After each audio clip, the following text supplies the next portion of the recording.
So this is the ticket office? Yeah, this is the ticket office. It's amazing. As you can see, I know, it's fantastic, isn't it? I just love the detail on all of this. I mean, you've got these old glazed bricks. Yeah, beautiful. A lot of people think they're tiles, but they are actually glazed bricks. Yeah. And then you've got, you know, literally where the tickets would have been sold. There you go. Tickets, please. Look at that. That is fantastic. So what's this room going to be? This is going to be the bathroom. This is going to be a bathroom? This is going to... Well, yeah, I mean, if you just said that as if it was so obvious. Well, it is to me. I mean, it's even tiled for me. I haven't even got a toilet. That's true, actually. I hadn't thought about that. But no, that's I mean, if you look at the size of the room, obviously we've got twin sinks. The idea is twin sinks with these bays. All right, there'll be a sink here. There's a sink there and a sink there, his and hers. I can see the whole building in my head, decorated the lot. You've obviously got the restoration touch. Well, we'll see. We'll see when it gets finished, yeah. Come on, let's go to see the next room. As the building is Grade 2 listed, Lee isn't allowed to knock new doorways through to connect any of the rooms. This is such a lovely room.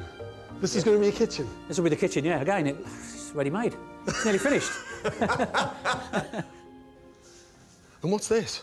This is on the back of one of the doors. This is all... there's a code. I don't know whether it means, you know, linked to the platform or the prices. So you see all the various stations. You know, Allenmouth at 1A, so... Oh, God, it's there. Morpeth, yeah, Bidlington.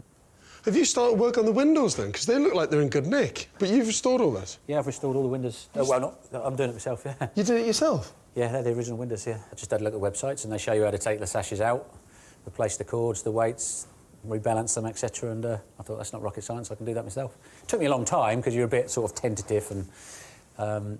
but the conservation officer came and saw it and he said if that's the standard of conservation, he'll be over the moon, so... I'm impressed that you've done the windows, but how are you going to do the rest of the project? Who's doing that for you? You're looking at it. You? It's me, yeah. Anything I can do myself, I'm doing myself. You're going to do this entire restoration project on your own? 90% of it. You are joking. No. It's the beauty of having no budget, George. You have to. If you, if you can't afford to pay someone to do it, you've got to do it yourself. Are you going to do all this work while maintaining the job? Yes. How the hell are you going to do that? That's where the problem lies, you know. I have to work away to earn money, and when I'm working away earning money, I'm not here to do anything. So I come back on a Thursday and I spend Friday, Saturday, Sunday working on here. Back on site, Lee's pulled in favours from friends and family to dig up the platform. His oldest son Luke and daughter Claudia are taking summer breaks to lend a helping hand. I think it's good, like, knowing that once it's all finished, I'll be able to know that I've, like, helped work on it and, like, sort of, like, build it up and make it, like, better. Yeah. He gets on a project, he'll just want to keep going, and if he, like, has an idea, he'll just stick at it and he won't get it out of his head until it's, like, done. I think he'll definitely finish it, and it'll be good. He's always been one for history and a bit of sort of character, if you like. So if he gets this done how he wants it, then well, he's fulfilled what he wants, I guess. My dad's an ambitious bloke, so I believe it when I see it, to be honest. But the idea is great. If we can execute it, then it's got the potential to be brilliant. But once summer's over, Lee knows that helping hands will be few and far between. In order to raise money for people to be on site while he's away during the week, Lee's taken my advice and is pushing hard to sell the engine house. If I can find a specialist auction for this type of thing, you know, maybe that's to do with projects and barns and that type of thing, probably got more chance of it selling, because it would give me plenty of money to start spending immediately on there. I could then get people in doing work when I'm not here. Almost a year into the build, he's only spent around £2,000. But as summer turns to autumn, he's struggling to make the glass link weather-tight all by himself. The downside is really time, you know, because I don't have the time to do it, and it's a much slower process. When winter closes in, Lee retreats under the cover into the old waiting room, where there's yet more time-consuming groundwork. That's the only bit I salvaged out of the whole room. That's all just rotted away. If you imagine, you know, it's been there 130 years it was built, and it's been left for 60. So it's just got wet and crumbled.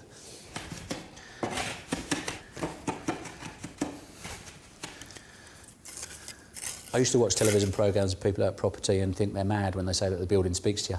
But it does. You know, the building's constantly talking to me.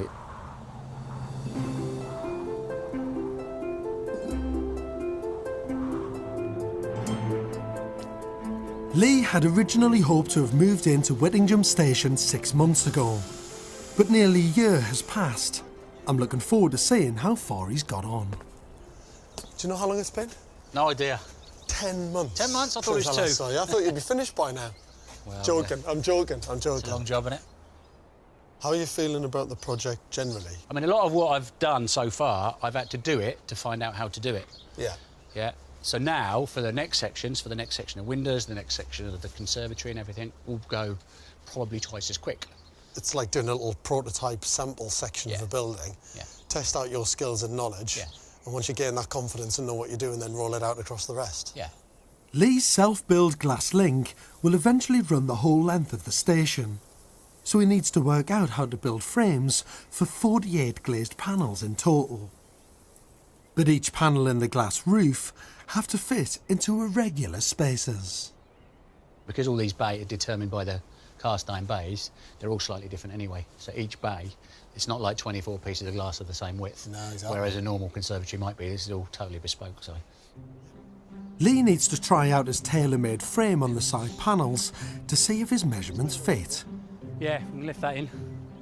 And it's going to be much easier with me helping on site. How would you do this on your own? I'll find a way. It's wedged. Yeah, it's got to come in square. That's it. Oh, right, I've got the way of it, so if you keep it up right like that. Yeah. It's got to clear those brackets, you see. If I drop it out. That's it, in there. You got it. Up in there. You're in there, look. Job done, mate. Does it line up very well? It frames those windows beautifully. Yeah? Isn't it? Spot on level. Yeah, it's nice, isn't it? Because you've got 4 panels and that central Right in line with that mullion, yeah. ties in with the stone mullion at the back, doesn't it? Yeah, I'm pleased with that. And Lee's not quite done with me yet. There's still more of that rotten flooring to investigate. Do you know what you're doing? Yeah, whacking through the joist on the underside, yeah? Just top, Try and under break the the nails board, under, yeah. underneath the board, don't you? You're not reusing these, are you? Not anymore. No.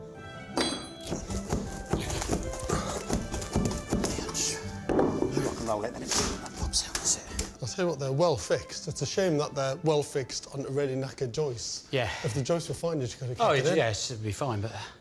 All of it's got to come up because of that rot. Yeah, it's the first 200 mil, It's really. that first bit that knacks the entire floor.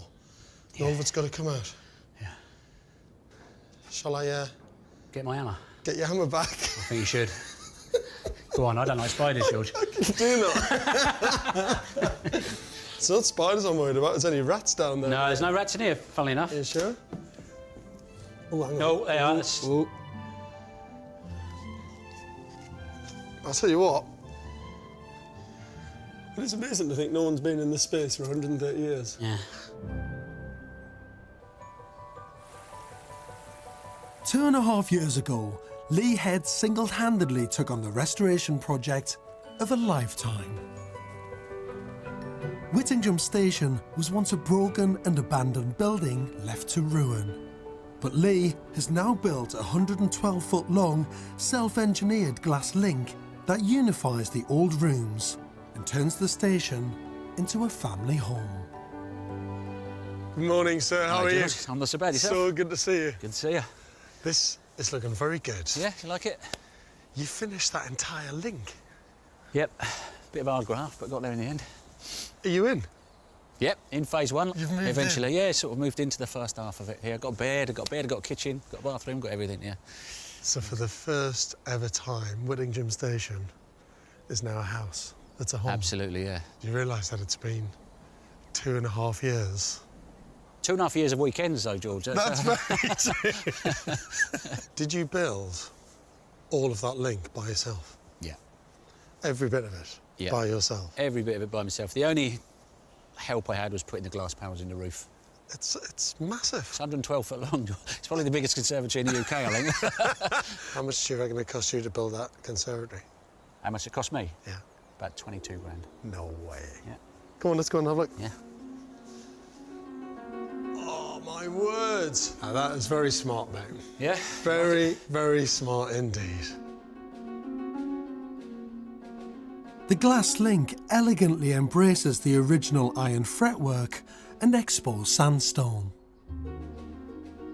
It's a nice way of doing it, though. It just frees up all the space inside where you're not using loads of circulation space. It all happens down here. Yeah, absolutely. It becomes an extra room to the building. Yeah. Lee always had a clear vision for this restoration project. But it's time to find out what his children Stefan and Claudia make of it. Guys, what do you think about what he's done? Yeah, he's worked really hard for it, so it's good to finally see it finished. Yeah, he's never sort of given up on it. It's kind of been like, it's always like, I'm going to stick on it for as long as it takes, sort of thing. And obviously it's taken like years, but sort of it's like definitely worth it. Now looking back, sort of to be able to say I've done it is just, well, he's done it is like a really good thing. Now this is very, very smart indeed. The old administration office was a jumble of broken cabinets, but Lee always imagined how good a kitchen this could be. It's great. Turned out too bad. Way better than that, mate. It's fantastic. You actually inspired this kitchen, George, because this is all the original framework from 1887.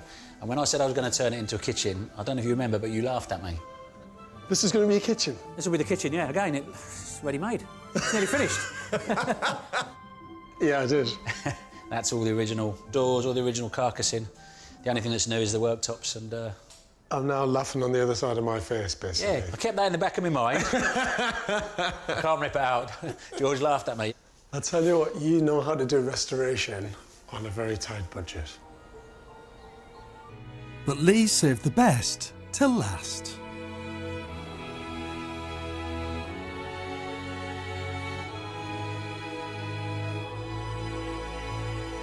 The old ticket sales office was always going to be the showcase for Lee's most creative restoration ideas. Love the sliding door. Hey, yeah, all original. Oh, my word. That is ridiculously good. Yeah, you like it? Look at that bath. That's brilliant. That was my treat to myself. That is a thing of beauty. Honestly, that is stunning. It's I know it, massive. yeah. 2 metres long, 800 wide and about 800 deep. Now, can I climb in there with my boots on and my clothes on? Can I do it? If you Is can. that all right? Yeah, just put your feet down slowly. Go on. I think it's better to do it this way than take all my clothes off. We'd lose loads of viewers then. Industrial opulence, I like to call it. Industrial opulence. I love the way that you've done all of this. I really, really do. I love it. And you've put a mirror in there and put a sink there, and it's now got a completely different use. One of the most important things with this entire project, you could have easily overly restored it and made it too polished. And you haven't. You've just worked with the materials that you've got. You've reclaimed whatever you possibly can. You've transformed a ticket office into one of the most beautiful bathrooms ever made.